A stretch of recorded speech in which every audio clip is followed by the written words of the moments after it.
आगे चलते हैं। नेक्स्ट इज एक्सट्रीमली इंपॉर्टेंट, बेटा हेडिंग लिखेगा थर्मल स्ट्रेस। बेटा पहले समझाता हूं स्ट्रेस क्या है। पहले बेटा एक बार स्ट्रेस वगैरह डिस्कस करते हैं। मान लीजिए कि आपके पास कोई रॉड है इस तरीके से, जिसकी लेंथ आपके पास लेट से L है, जिसका क्रॉस सेक्शनल एरिया लेट से बेटा मेरे पास A है, और इस रॉड को ऐसे मैंने बाहर की तरफ किसी न किसी फोर्स से खींचा। बेटा किसी न किसी फोर्स से खींचा, तो फोर्स से खींचने के कारण इसकी लेंथ बेटा मान लो बढ़कर, पहले L थी ना, अब मान लो L से बढ़कर L प्लस डेल्टा L हो गई। अगर ऐसे बेटा बाहर की तरफ पुल करूंगा तो थोड़ी सी लेंथ में इंक्रीमेंट आएगा ही आएगा, और मान लीजिए कि जो लेंथ थी वो L से बढ़कर डेल्टा L हो गई। तो मेरे पास कुछ रिलेशंस हैं। पहला है stress. Stress will be always equal to कि बेटा रॉड में कितनी टेंशन है, that will of course force upon cross sectional area. दूसरा है मेरे पास स्ट्रेन, और स्ट्रेन हमेशा होगा आपका change in length upon actual length. पहले लेंथ कितनी थी L, अब कितनी है L प्लस डेल्टा L, तो लेंथ कितनी चेंज हुई delta L upon L, change in length upon actual length. इन दोनों के रेशो को बेटा हम बोलते हैं यंग्स मॉडुलस। क्या नाम देंगे बेटा? यंग्स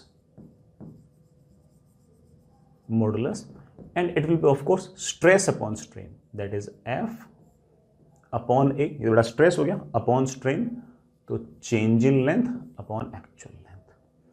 तो मेरे पास यंग्स मॉडुलस का बड़ा एक फॉर्मूला आ गया, या फिर कहूँ तो यंग्स मॉडुलस फोर्स इन सब में एक रिलेशन आ गया। तो मैं ऐसा कह सकता हूँ कि फोर्स लगाने पर लेंथ बढ़ सकती है। ये लेंथ किस कारण से बढ़ रही है? कोई फोर्स लगाने के कारण बढ़ रही है। उल्टा भी हो सकता है, उल्टा भी हो सकता है कि मैं ना इस पूरी की पूरी रॉड जो है इसको बाहर की तरफ पुल करने की बजाय ऐसे अंदर की तरफ पुश कर दूं किसी न किसी F फोर्स से, तो उस केस में इसकी जो लेंथ होगी जो पहले L थी वो हो सकता है कि बेटा घटकर L माइनस डेल्टा L हो जाए। तो जैसे बेटा आप फोर्स बाहर की तरफ लगा रहे थे, अब अगर आप फोर्स अंदर की तरफ लगाओगे तब भी वही कहानी है, अब बस इतना सा फर्क, लेंथ घट जाएगी। फिर से जो आपका स्ट्रेस होगा उसे हम डिफाइन करेंगे F अपॉन A, स्ट्रेन हम डिफाइन करेंगे change in length upon actual length. इन दोनों का जो रेशियो होगा उसे हम नाम दे देंगे यंग्स मॉडुलस। तो फोर्स लगाने पर लेंथ के बढ़ने घटने के कारण, फोर्स लगाने के कारण जो लेंथ और बढ़ और घट सकती है उसको हम यंग्स मॉडुलस से इस तरह से रिलेट कर सकते हैं। सर इसका यहाँ पर क्या रिलेशन है? बेटा यहाँ पर मैं ना एक छोटा सा आपको एक सिचुएशन करके दिखाता हूँ, और जिसे हम अपन थर्मल स्ट्रेस का नाम भी देंगे। तो चलिए बेटा सुनिए क्या सिचुएशन है। सिचुएशन बेटा ऐसी है कि मान लीजिए कि मेरे पास ये बेटा कोई तार है, ये बेटा कोई तार, इस तार को मैंने दोनों एंड से ऐसे बांध रखा है। तार की बेटा लेंथ है L0, इसका क्रॉस सेक्शनल एरिया है A, और इस तार का यंग्स मॉडुलस है Y, और इस तार का कोफिशिएंट ऑफ लीनियर एक्सपेंशन है अल्फा। टेम्परेचर फिलहाल आपका T डिग्री सेल्सियस है, ठीक है बेटा? टेम्परेचर कितना है? T डिग्री सेल्सियस, ठीक। टेम्परेचर आपका T डिग्री सेल्सियस है, और आपका जो तार है ना वो जस्ट टाउट है। बेटा जस्ट टाउट मतलब जस्ट तना हुआ है, जस्ट तना हुआ है। इस बात का मतलब बेटा मैं ये कह रहा हूं कि मैं इसमें शुरुआत में जो टेंशन है वो 0 मान रहा हूं। यहां तक बात क्लियर? अब मैंने क्या किया कि मैंने इस तार का टेम्परेचर घटा के मैंने इस तार का टेम्परेचर घटाकर, मतलब पूरे अरेंजमेंट का टेम्परेचर घटाकर T minus delta T degree Celsius कर दिया। अब बेटा तुम जानते हो टेम्परेचर घटने पर इस तार की लेंथ घटनी चाहिए। अगर मैंने दोनों एंड से अगर बांध ना रखा होता तो ऑब्वियस बात है कि इस तार की लंबाई अब कुछ और होती, कम होती। बेटा कितनी होती, तो मेरे बच्चे बोले सर अब लेंथ होती actual length into 1 plus alpha into change in temperature. बेटा change in temperature is of course minus delta T, तो मेरे पास लेंथ आती L naught 1 minus alpha delta T. लेंथ घट गई है, कम हो गई है। कितनी लेंथ घट गई है बेटा, माइनस करके देख लो, दिस माइनस दिस, बेटा लेंथ घट गई है L not alpha delta T. लेकिन मेरे बच्चे बोलेंगे सर ये लेंथ तब घटनी चाहिए थी जब मैंने इन दोनों सिरों से इसको बांध नहीं रखा होता। आपने सिर बांध रखा है, तो मेरी बात ध्यान से सुनना। इस नए वाले टेम्परेचर पर अगर मैंने दोनों सिरों से नहीं बांध रखा होता तो हमारी जो रॉड है उसकी लेंथ ये होनी चाहिए थी। इस टेम्परेचर पर अगर मैंने दोनों सिरों पर नहीं बांध रखा होता तो ऑफ कोर्स टेम्परेचर घटाते तो लेंथ घट जाती रॉड की या बेटा तार की। लेकिन हम जानते हैं कि हमने इस रॉड को बांध रखा है, तो ऑब्वियस बात बेटा अगर आपने इस रॉड को या तार को अगर बांध रखा है तो जरूर जरूर जरूर जरूर इस टेम्परेचर पर जो आपकी दीवार है उसने तार को जरूर बेटा किसी न किसी फोर्स से बाहर की तरफ खींचा होगा, जरूर बेटा बाहर की तरफ किसी न किसी फोर्स से खींचा होगा, और इस फोर्स ने ऑब्वियस बात है कि इसकी लेंथ को बढ़ा दिया होगा। सर बढ़ा कहां दिया, पहले भी लेंथ एल नोट थी, अब भी लेंथ एल नोट है। वही तो बेटा समझाने की कोशिश कर रहा हूं आपको कि टेम्परेचर घटने के कारण L naught alpha delta T length घटनी चाहिए थी, लेकिन घटी नहीं। क्यों नहीं घटी, हमने दोनों सिरों को किसी न किसी फिक्स्ड एंड से बांध रखा था और दोनों सिरों ने बड़ा बाहर की तरफ इसको खींच के इसकी लेंथ उतनी की उतनी ही मेंटेन कर दी। इसका मतलब यह है कि जरूर इन फोर्सेस ने लेंथ को बढ़ाया है। जितना टेम्परेचर का लेंथ घटनी चाहिए उतना ही इन्होंने लेंथ को बढ़ाया है, तो इसका मतलब बेटा कोई ना कोई स्ट्रेस तो आएगा, क्योंकि इस नए वाले टेम्परेचर पर लेंथ ही होनी नहीं चाहिए थी, इस टेम्परेचर पर लेंथ ये होनी चाहिए थी। आप तो ऐसा मान लो कि इस नए वाले टेम्परेचर पर ये वाली लेंथ होनी चाहिए थी और दोनों सिरों पर हमने टी फोर्स लगाकर वापस से लेंथ को एल नोट कर दिया है। समझ गए होंगे। चलिए अब मैं वापस से आपसे कहूं कि बेटा स्ट्रेस कितना होगा, मेरे बच्चे बोलेंगे सर कोई इशू नहीं है। स्ट्रेस होगा जो भी टेंशन आई है वो अपॉन इस तार का क्रॉस सेक्शनल एरिया। बेटा स्ट्रेन कितना होगा, स्ट्रेन होगा, देखो भाई ध्यान से सुनना, स्ट्रेन होगा आपने ये फोर्सेस लगाकर कितनी लेंथ बढ़ाई है अपॉन एक्चुअल लेंथ। कितनी लेंथ बढ़ाई है, तो मेरे बच्चे बोलेंगे सर इस नए वाले टेम्परेचर पर तो लेंथ ये हो जानी चाहिए थी, लेकिन लेंथ तो एल नोट है, तो इसके लिए आपने बेटा बाहर की तरफ खींचकर लेंथ बढ़ाई है कितनी, दिस माइनस करने पे आ गई, that is L naught alpha delta T upon actual length. अब एक्चुअल लेंथ में बच्चे थोड़े बहुत कंफ्यूज होंगे सर कौन सी लिखूं। बेटा वैसे अगर ढंग से कहें ना तो एक्चुअल लेंथ आपको एल नोट नहीं लिखनी चाहिए, बल्कि आपको L note 1 minus alpha delta T लिखनी चाहिए। L note 1 minus alpha delta T लिखनी चाहिए, क्योंकि ये जो नया वाला टेम्परेचर है T minus delta T degree Celsius temperature है, यहां पर एल नोट जो लेंथ हुई तो खींचने के बाद है। इस टेम्परेचर पर एक्चुअल में तो लेंथ ही होनी चाहिए थी, इतनी आपने लेंथ बढ़ा दी इतनी लेंथ पर। और जैसे बेटा मैंने इसको सॉल्व किया, L note cancel, alpha delta T upon 1 minus alpha delta T. वो बेटा अलग बात है कि मैं यहाँ पर एक छोटा सा अप्रोक्सीमेशन लगाऊंगा, और वो ये कि 1 के सामने अल्फा डेल्टा टी बहुत छोटा है, तो this can nearly be written as alpha delta T. तो किसी बच्चे ने अगर मान लो कि शुरुआत में नीचे length L note 1 minus alpha delta T है, एल नोट लिख दिया होता तब भी उसका वही आंसर आता। तो नीचे अगर आप गलती भी करते ना तब भी आपका आंसर सही आता। ये तो स्ट्रेन है। स्ट्रेस पता है, स्ट्रेन पता है, इन दोनों का जो रेशियो है बेटा वो हमारे तार का यंग्स मॉडुलस है। तो Young's modulus equals to stress upon strain. ये ले बेटा यार बेटा स्ट्रेस में टेंशन टी लिख दिया, चलो ठीक है।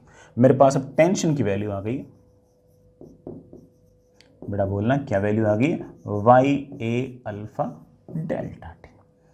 तो तार में जो टेंशन होगी बेटा उसकी वैल्यू मेरे पास आएगी Y A alpha delta T. Standard result है बेटा, चाहो तो याद रख सकते हो, बस ध्यान रखना पड़ेगा डेल्टा टी जो है ये टेम्परेचर आपने बढ़ाया नहीं है घटाया है, तभी तो बेटा इस तरह की टेंशन आएगी, है कि नहीं।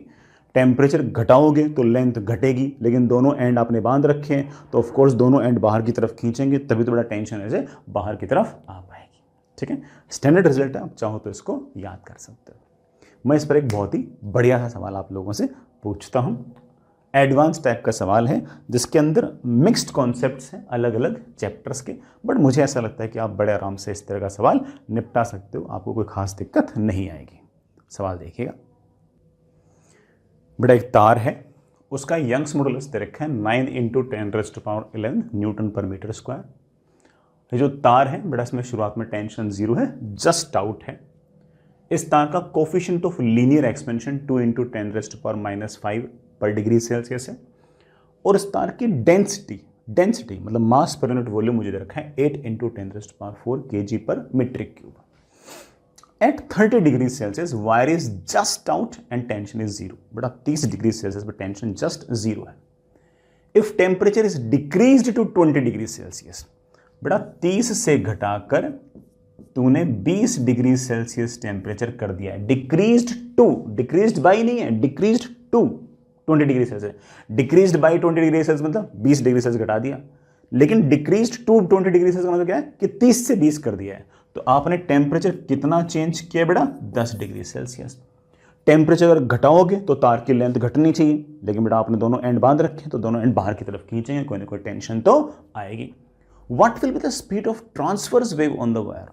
अब मेरे बच्चे कंफ्यूज, सर ट्रांसवर्स वेव अगर इस तार पर आती है तो उसकी स्पीड कैसे निकालूं? सर तो कंफ्यूजिंग सा लग रहा है। बेटा ये तेरी ट्रांसवर्स वेव है और इसकी वेलोसिटी अगर निकालनी है, थोड़ा दिमाग लगाओ, आ जाएगा।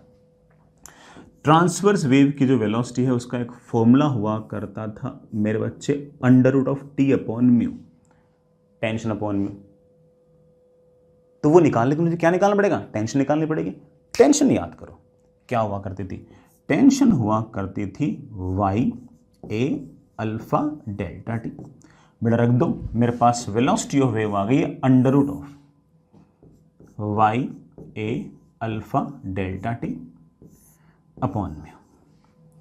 बच्चा सोचेगा कि सर ना तो आपने मुझे ना सवाल के अंदर तार का क्रॉस सेक्शनल एरिया दिया, ना मुझे म्यू दिया। दिमाग लगाओ, दे रखा है बेटा। आप इसको बड़े आराम से लिख सकते हो कि it is √ Young's modulus into alpha delta T upon mu upon cross sectional area. बेटा ये म्यू क्या हुआ करता था? मास पर यूनिट लेंथ। मास पर यूनिट लेंथ को एरिया से अगर डिवाइड करोगे तो ये तो mass per unit length per unit area मतलब मास पर यूनिट वॉल्यूम हो गया।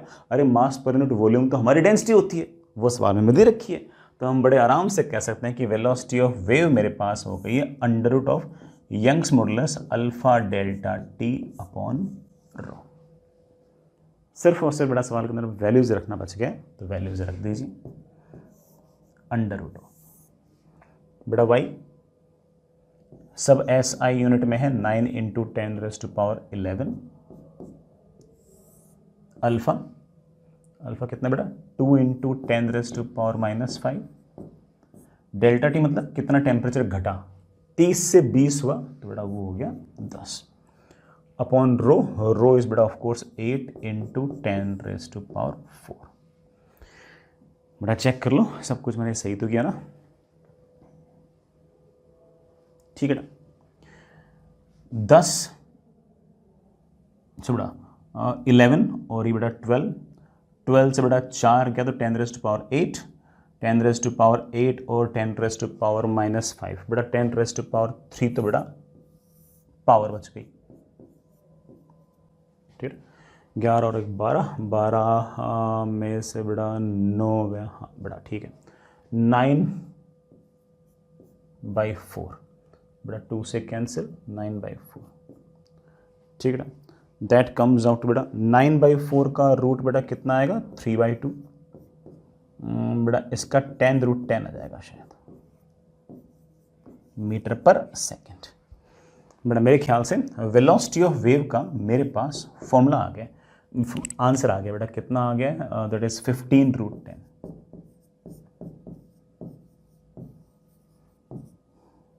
Velocity of wave is 15√10 metre पर सेकेंड।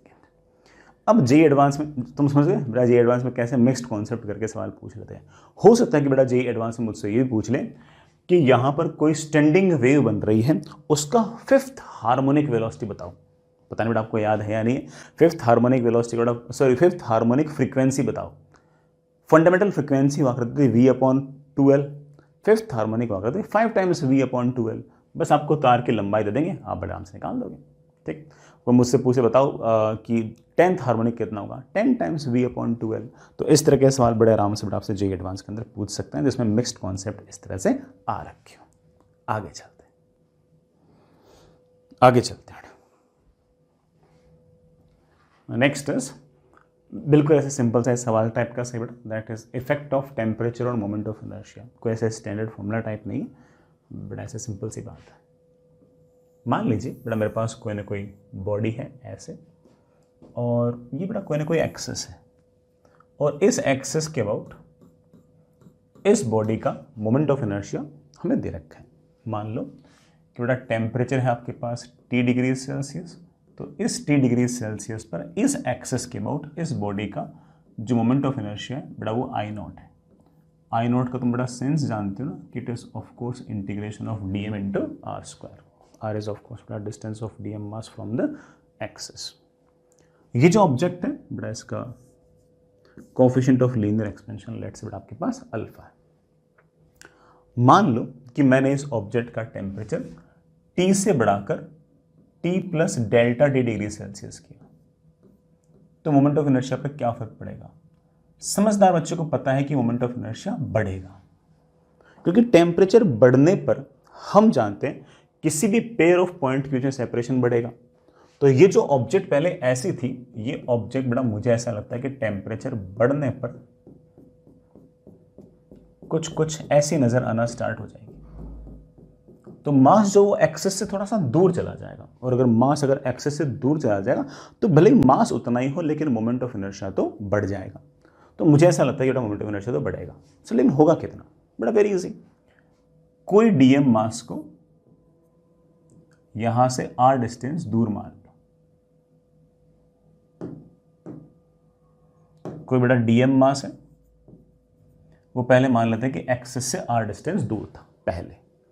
तो मोमेंट ऑफ इनर्शिया हम कैसे लिखा करते थे? dm into are square. फिर ऐसे सारे के सारे dm का जो r स्क्वायर है उससे मल्टीप्लाई करके हम उन सबको dm को r स्क्वायर से मल्टीप्लाई जोड़ लिया करते थे, और जोड़कर हम मोमेंट ऑफ इनर्शिया निकाल लिया करते थे। लेकिन जैसे मैंने डेल्टा टी टेम्परेचर इंक्रीज किया, ऑफ कोर्स ये जो सेम dm मास है ये बेटा अब यहां कहीं पहुंच जाए, थोड़ा एक्सेस से दूर हो जाएगा। पहले अगर ये एक्सेस से r डिस्टेंस दूर था, तो अभी ये एक्सेस से डिस्टेंस दूर होगा r1 plus alpha delta T. तो नया वाला मोमेंट ऑफ इनर्शिया कितना आएगा? नया वाला moment of inertia of course आएगा ये छोटा सा dm मास मल्टीप्लाइड बाय इसकी एक्सेस से दूरी का स्क्वायर। ऐसे प्रत्येक मास की बेटा हम मोमेंट ऑफ इनर्शिया निकाल देंगे और जोड़ देंगे। बेटा जोड़ना ऑब्वियसली मींस इंटीग्रेशन। ये जो 1 प्लस अल्फा डेल्टा टी का स्क्वायर है, इससे आप बाहर निकाल सकते हो। आप बोलोगे हाँ सर बिल्कुल, अल्फा तो हर पॉइंट के लिए सेम है, डेल्टा टी भी हर जगह सेम है, सिर्फ और सिर्फ मेरे पास बच गया integration dm R square. R बेटा ऑफ कोर्स जो पहले वाला डिस्टेंस थी वो थी। ये जो इंटीग्रेशन dm आर स्क्वायर है ये ऑफ कोर्स बेटा आपका पुराना वाला मोमेंट ऑफ इनर्शिया है। तो आप कह सकते हो कि नया वाला मोमेंट ऑफ इनर्शिया आ गया है पुराना वाला moment of inertia into 1 plus alpha delta T का स्क्वायर। ये लो बेटा आपका नया मोमेंट ऑफ इनर्शिया। जैसे बेटा हमारी एक्सपेक्टेशन थी वही हुआ, टेम्परेचर बढ़ने पर मोमेंट ऑफ इनर्शिया बढ़ा है। हालांकि अगर मैं इसमें बायनोमियल अप्रोक्सीमेशन लगाऊं तो मैं इसे ऐसे भी लिख सकता हूं कि I is equals to I0 1 plus बेटा अल्फा डेल्टा टी 1 के सामने बहुत छोटा है, तो हम 2 को अंदर ला सकते हैं, 2 टाइम्स अल्फा डेल्टा टी। इसे मैं ऐसा भी लिख सकता हूं दैट इज I0 1 प्लस बेटा इस 2 अल्फा को हम बीटा भी लिख सकते हैं। ऐसे नया कांस्टेंट बना लेते हैं बेटा, बीटा जो है इसे हम 2 अल्फा भी लिख सकते हैं, ठीक है। और इसका एक नाम भी होता है बेटा, this is coefficient of areal expansion. तो आपके पास नया वाला मोमेंट ऑफ इनर्शिया आ जाएगा पुराना वाला moment of inertia into 1 plus beta times delta T. Temperature बढ़ाओगे मोमेंट ऑफ इनर्शिया बढ़ेगा, टेम्परेचर घटाओगे मोमेंट ऑफ इनर्शिया घटेगा। मास का चेंज नहीं हुआ है, सिर्फ और सिर्फ मास दूर या नज़दीक है। ठीक है, इजी। आगे चलते बच्चों, सिंपल सा सवाल पूछ रहा हूँ बेटा, ठीक है, कोई बहुत हाई फाई काम है ही नहीं बेटा। सॉलिड स्फीयर है और इस सॉलिड स्फीयर का अल्फा मुझे दे रखा है 2 × 10⁻⁻⁴ पर डिग्री सेल्सियस, और 20 डिग्री सेल्सियस पर इस एक्सिस के अबाउट मोमेंट ऑफ इनर्शिया मुझे दे रखा है 3 kg/m²। यूनिट तो बेटा ये होती है kg/m²। मुझसे पूछा है what will be the moment of inertia at 30 degree Celsius, what will be the moment of inertia at 10 degree Celsius. Of course बेटा 30 डिग्री सेल्सियस पर मोमेंट ऑफ इनर्शिया 3 kg/m² से ज़्यादा होगी और 0 डिग्री सेल्सियस पे कम होगी। ठीक है, पहला वाला करते हैं। मोमेंट ऑफ इनर्शिया होगा 20 डिग्री सेल्सियस पर और उस एक्सिस के अबाउट मोमेंट ऑफ इनर्शिया है 3 kg/m² into 1 + 2 times alpha delta T. 2 times alpha beta कितना हो गया 4 × 10⁻⁻⁴ पर degree Celsius into delta T. Delta T बेटा कितना है, पहले टेम्परेचर 20 डिग्री सेल्सियस था, आपने कितना कर दिया 30 डिग्री सेल्सियस, तो change in temperature 10 degree Celsius. Degree Celsius बेटा डिग्री सेल्सियस आपका कैंसिल, आंसर मेरे पास आ गया 3 kg/m² इंटू 1 + 0.004।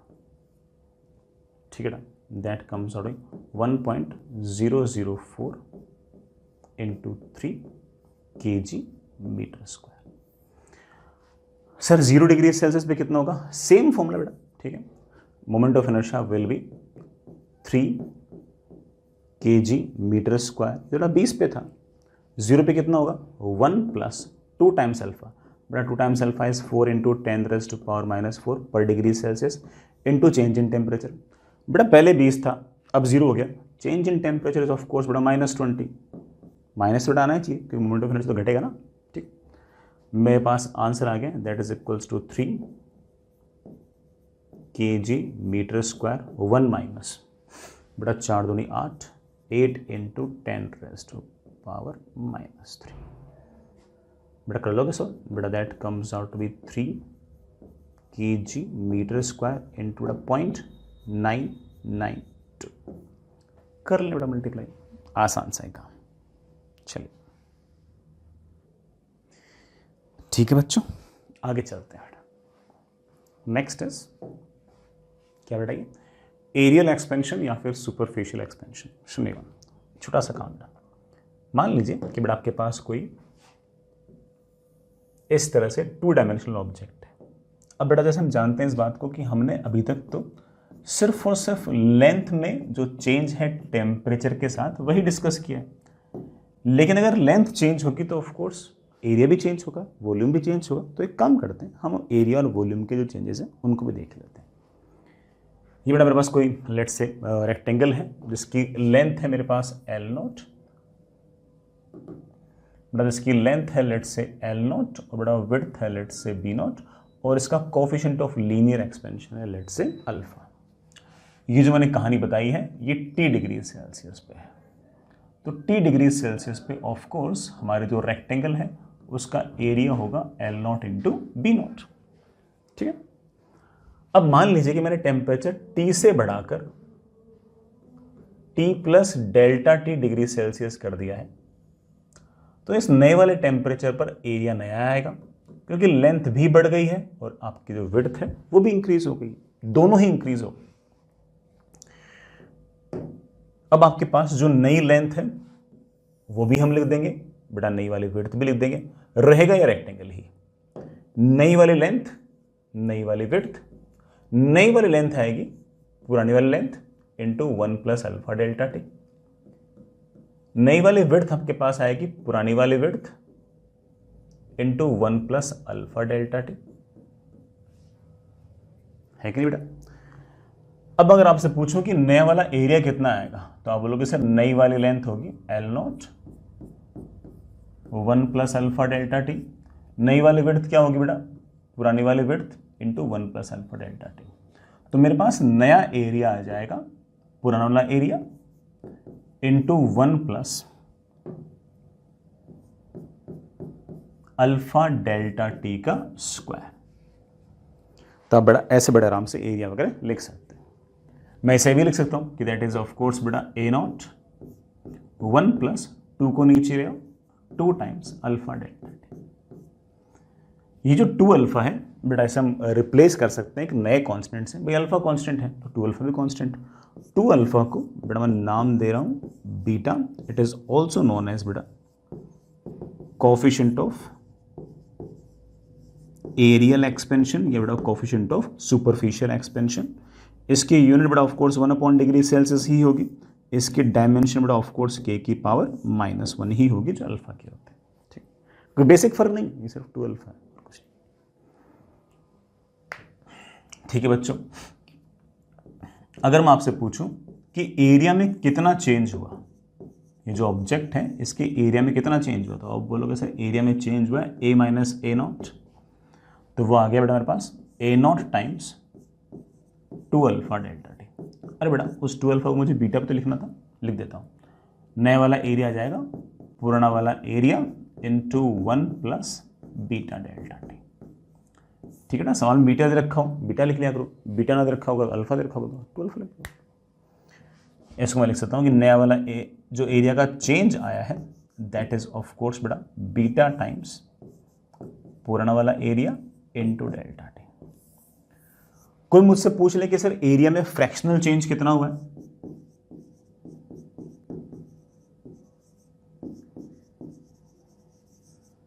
तो आप बोलोगे sir that is of course change in area upon actual area, that is obviously बेटा beta delta T.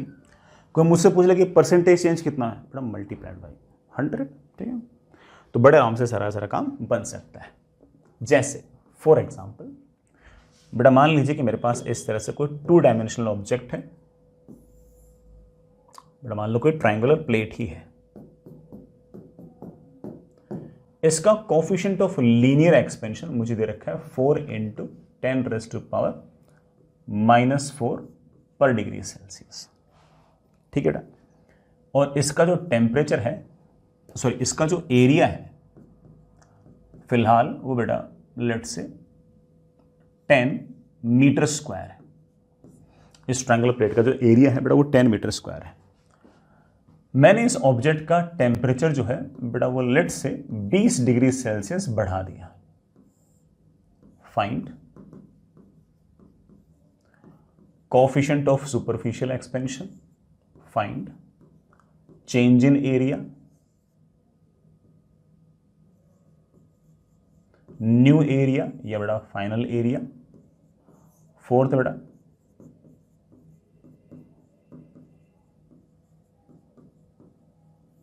Fractional change in area. छोटे छोटे बेटा सवाल कर दो। सबसे पहला सवाल बेटा मैंने आपसे पूछा कि बीटा कितना होगा, बेटा beta will be of course 2 times alpha, तो बीटा की मेरे पास वैल्यू आ गई है 8 इंटू 10⁻⁴ पर डिग्री सेल्सियस। मुझसे पूछा गया कि चेंज इन एरिया कितना होगा, बेटा चेंज इन एरिया होगा आपका जो एक्चुअल एरिया है वो into beta delta T. Actual area मेरे पास है 10 मीटर स्क्वायर, बीटा मुझे बेटा सवाल के अंदर पता ही है दैट इज 8 इंटू 10⁻⁻⁴ पर degree Celsius multiply change in temperature बेटा वो मेरे पास 20 डिग्री सेल्सियस कैंसिल, बेटा मेरे पास आ गया 8 इंटू 16 इंटू 10⁻⁻² मीटर स्क्वायर। सही तो लिखा बेटा ने, 8 दूनी 16 बेटा 20 16 इंटू 10⁻⁻² मीटर स्क्वायर या बेटा 0.16 मीटर स्क्वायर। तीसरे सवाल में मुझसे पूछा गया कि नया वाला एरिया कितना होगा। अब बेटा ऑफकोर्स नया वाला एरिया क्या होगा, पुराना वाला एरिया प्लस कितना एरिया आपका बढ़ा है। ठीक है, पुराना वाला एरिया है बेटा कितना आपका 10 मीटर स्क्वायर, कितना बढ़ा है 0.16, तो 10.16 मीटर स्क्वायर मेरा नया एरिया हो गया नए वाले टेम्परेचर पे। चौथे में मुझसे पूछा कि फ्रैक्शनल चेंज कितना होगा, बेटा फ्रैक्शनल चेंज होगा change in area upon actual area. बेटा चेंज इन एरिया है 0.16 और एक्चुअल एरिया कितना है 10 मीटर स्क्वायर, बेटा मीटर स्क्वायर क्या हो गया कैंसिल। परसेंटेज चेंज निकालना चाहोगे तो 100 से मल्टीप्लाई कर देना, तो बेटा परसेंटेज चेंज आपके पास नियरली 1.6% आएगा। ये जो फ्रैक्शनल चेंज है इसको आप सीधा भी लिख सकते हो बेटा बीटा डेल्टा टी। बीटा कितना बेटा 8 इंटू 10⁻⁻⁴, डेल्टा टी बेटा कितना है 20, तो that comes out be of course बेटा कितना 8 दूनी 16, 16 इंटू 10⁻⁻3। बड़ा एक ही बात है, कैसे लिखते हो, ठीक है। तो जैसे इच्छा हो वैसे लिख सकते हो, जस्ट सिंपल बेटा फॉर्मूला एप्लीकेशन है। जैसा हमने एरिया के अंदर देखा एग्जैक्टली बेटा वैसा हम वॉल्यूम के अंदर भी देख सकते हैं। और नेक्स्ट इज वॉल्यूमेट्रिक एक्सपेंशन। बेटा मान लो कि आपके पास ऐसी सिचुएशन है कि एक क्यूबॉइड है। मान लो बेटा कि मेरे पास एक क्यूबॉइड है इस तरह से,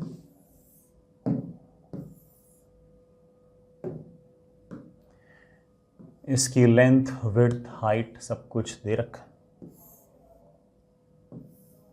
ठीक है। इस तरह से मेरे पास कोई क्यूबॉइड है, किसी टेम्परेचर T डिग्री सेल्सियस पर इसकी लेंथ है L0, बेटा विड्थ है B0 और हाइट है H0 और कोफिशिएंट ऑफ लीनियर एक्सपेंशन है लेट से अल्फा। तो इस टेम्परेचर T डिग्री सेल्सियस पर इसके पास कुछ ना कुछ वॉल्यूम होगा, दैट विल बी बेटा of course L0, B0, H0। अगर मैं पूरे के पूरे सिस्टम का temperature T plus delta T degree Celsius कर दूं तो नया वाला वॉल्यूम आएगा नई वाली लेंथ इंटू नई वाली विड्थ इंटू नई वाली हाइट, ठीक है। वैसे हमारे सिलेबस में सिर्फ और सिर्फ आइसोट्रोपिक सिस्टम ही है जिसमें इस तरफ अल्फा, इस तरफ अल्फा, इस तरफ अल्फा, हर तरफ अल्फा सेम हो, इधर अल्फा, इधर अल्फा, इधर अल्फा सेम हो। अल्फा अगर डिफरेंट हो तब भी कर सकते हो, कोई बहुत बड़ा सा टास्क है नहीं, बस मैं बता रहा हूँ कि बेटा ना एक सी बात है, ठीक है। नई वाली लेंथ को मैं लिख सकता हूँ पुरानी वाली length into 1 plus alpha delta T. नई वाली विड्थ मतलब इस टेम्परेचर पर जो विड्थ हो जाएगी वो हो जाएगी पुरानी वाली width into 1 plus alpha delta T. नई वाली हाइट को मैं लिख सकता हूँ पुरानी वाली height into 1 plus alpha delta T, बेटा पावर 3 हो जाएगा, ठीक है।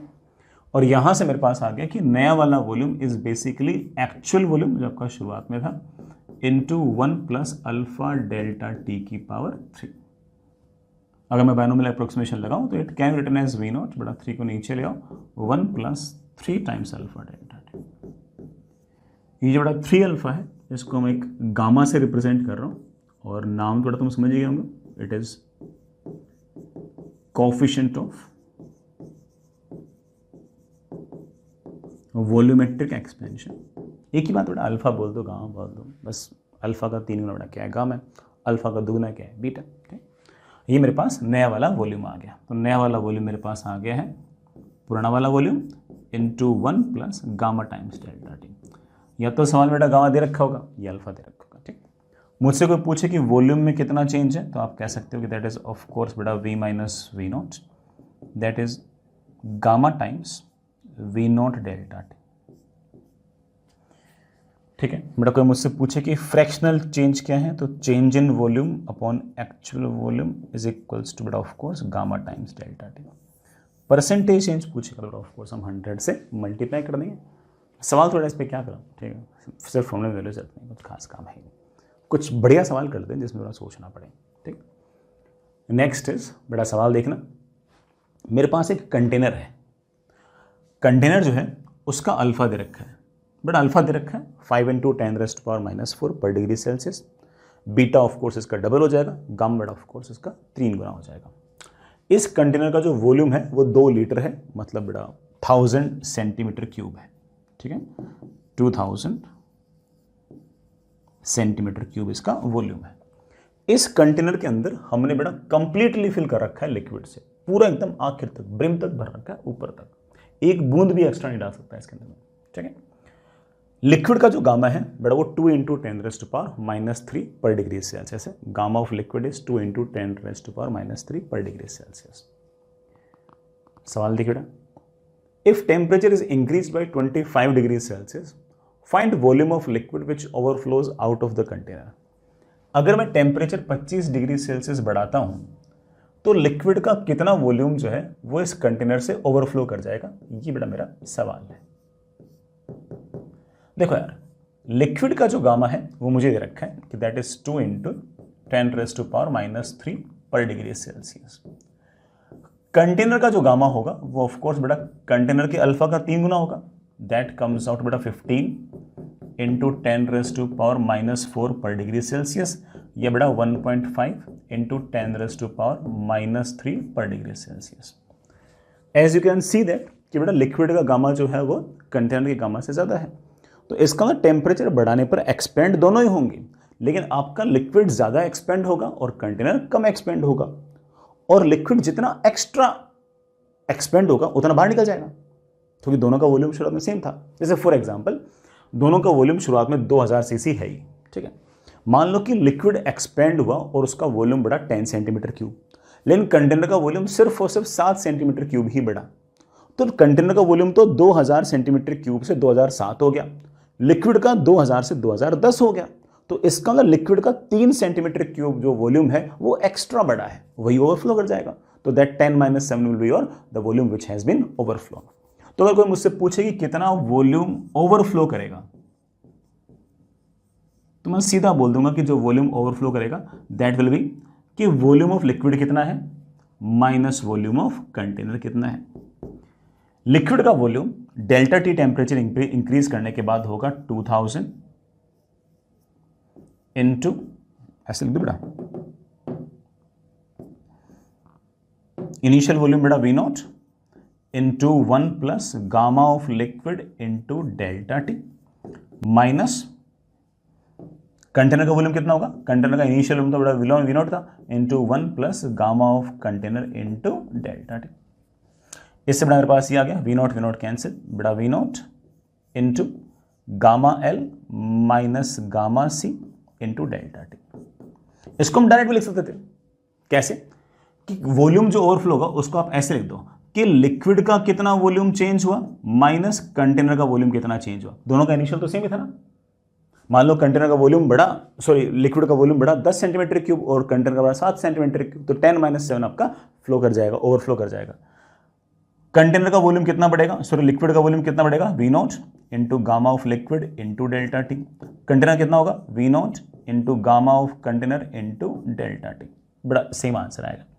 सिर्फ वैल्यूज रखनी बेटा 2000 centimetre cube into gamma L minus gamma C, बेटा gamma L minus gamma C किया तो बेटा 0.5 इंटू 10⁻³ पर degree Celsius into change in temperature is 25 degree Celsius, बेटा डिग्री सेल्सियस कैंसिल, ये बेटा मेरा सेंटीमीटर क्यूब आंसर आ गया।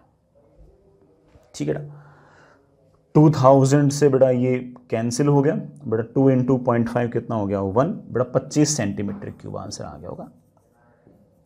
कैलकुलेशन एक बार चेक कर लेना, 0 से ठीक सही बड़े 25 सेंटीमीटर क्यूब बेटा आपका वॉल्यूम लिक्विड का बाहर निकल गया। ठीक है प्यारे बच्चों, आसान सा सवाल था, आगे चलते हैं। नेक्स्ट इज ऐसा से बेटा एक सवाल और है। ये मेरे पास बेटा एक कंटेनर है जिसका वॉल्यूम मुझे दे रखा है 1000 सीसी और कंटेनर का गामा मुझे दे रखा है 2 इंटू 10⁻⁻5 पर डिग्री सेल्सियस। इसके अंदर लिक्विड दे रखा है जिसका वॉल्यूम है V0, पता नहीं बेटा कितना है, V0 दे रखा है, और लिक्विड का गामा मुझे दे रखा है 10⁻⁻4 पर डिग्री सेल्सियस। सवाल पूछा है find initial volume of liquid if empty volume of container doesn't change with temperature. इस लिक्विड का इनिशियल वॉल्यूम कितना हो कि ये जो कंटेनर का एम्प्टी वाला वॉल्यूम है, ये जो खाली वाला जो वॉल्यूम है, ये टेम्परेचर के साथ चेंज ना हो। ये अगर टेम्परेचर के साथ चेंज नहीं हो रहा, इसका सीधा सीधा यही अर्थ है कि टेम्परेचर बढ़ाने पर जितना वॉल्यूम कंटेनर का बढ़ना चाहिए उतना ही वॉल्यूम लिक्विड का बढ़ना चाहिए, तो खाली वाला वॉल्यूम तो कांस्टेंट हो जाएगा ना। तो आप तो सीधा बोल सकते हो कि सर कुछ खास सोचने की जरूरत ही नहीं है। अगर खाली वाला वॉल्यूम तापमान पर निर्भर नहीं कर रहा तो इसका सीधा सीधा अर्थ ये कि कंटेनर अगर 5 सेंटीमीटर क्यूब अगर वॉल्यूम में बढ़ा है तो हमारा जो लिक्विड है वो भी 5 सेंटीमीटर क्यूब में ही वॉल्यूम में बढ़ना चाहिए, तो एम्प्टी वाला वॉल्यूम तो उतना ही आ जाएगा। तो आप ऐसा कह सकते हो कि change in volume of container should be equal to change in volume of liquid. Container का वॉल्यूम में कितना चेंज होगा, कंटेनर का actual volume into gamma of container into delta T. Liquid का वॉल्यूम कितना चेंज होगा, लिक्विड का actual volume into gamma of liquid into delta T. बेटा डेल्टा टी क्या हो गया, कैंसिल। कंटेनर का वॉल्यूम मुझे सवाल में दे रखा है 1000 cc। गामा ऑफ कंटेनर बेटा मुझे सवाल में दे रखा है 2 × 10⁻⁻5 पर degree Celsius. Volume of liquid बेटा मुझे V0 डायग्राम में दे रखा है। गामा ऑफ लिक्विड बेटा मुझे दे रखा है कितना बेटा 10⁻⁻4 पर डिग्री सेल्सियस। डिग्री सेल्सियस बेटा डिग्री सेल्सियस कैंसिल, V0 की बेटा वैल्यू आ गई है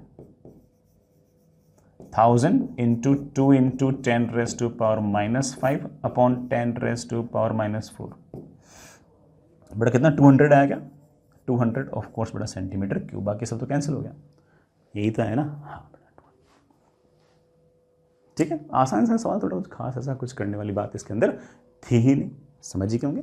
आगे चलते हैं। ठीक है बेटा, हालांकि इसमें आप ऐसा भी कर सकते थे कि डेल्टा टी टेम्परेचर इंक्रीज करने के बाद कंटेनर का वॉल्यूम कितना होगा वो निकाल लो। डेल्टा टी टेम्परेचर इंक्रीज करने के बाद लिक्विड का वॉल्यूम कितना होगा वो निकाल लो, माइनस कर दो। वो माइनस करने के बाद जो वॉल्यूम बचा वो बेटा किसका बचा, खाली वाला वॉल्यूम। खाली वाला वॉल्यूम में कुछ आएगा something something into delta T. अब वो जो खाली वाला वॉल्यूम है वो डेल्टा टी पर डिपेंड नहीं करना चाहिए, तो डेल्टा टी का जो कोफिशिएंट है उसको 0 कर दो, सेम एक्सप्रेशन बनेगा। ठीक है बेटा, ये सोचने में ज़्यादा अच्छा लगता है बेटा, वो ठीक है मैथमेटिक्स। ठीक है बेटा, समझ में तो आएगा। चलिए बच्चों आगे चलते हैं। एक काफ़ी बढ़िया सा सवाल है वो करते हैं। ये हमारे पास बेटा एक कंटेनर है और इस कंटेनर का मुझे अल्फ़ा दे रखा है।